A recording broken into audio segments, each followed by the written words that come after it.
தமிழ் சினிமாவில் 90கள் காலகட்டத்தில் ஒரு டாப் நடிகை வலம் வந்தவங்க தான் நடிகை மீனா.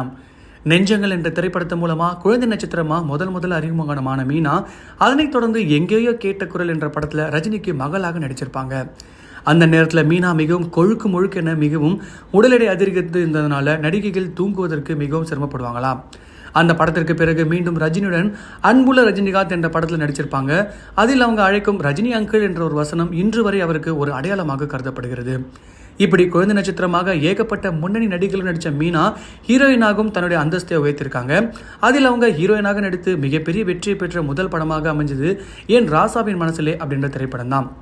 ராஜ்கிரனுக்கு ஜோடியாக நடித்த மீனா அந்த படத்திலிருந்து மக்கள் மத்தியில் ஒரு பெரும் வரவேற்பை பெற்றார். அதனைத் தொடர்ந்து தமிழ் மட்டுமில்லாமல் தெலுங்கு, மலையாளம், கன்னடம் போன்ற பல மொழி சினிமாக்களும் ஒரு முன்னணி நடிகையாக வலம் வந்தாங்க.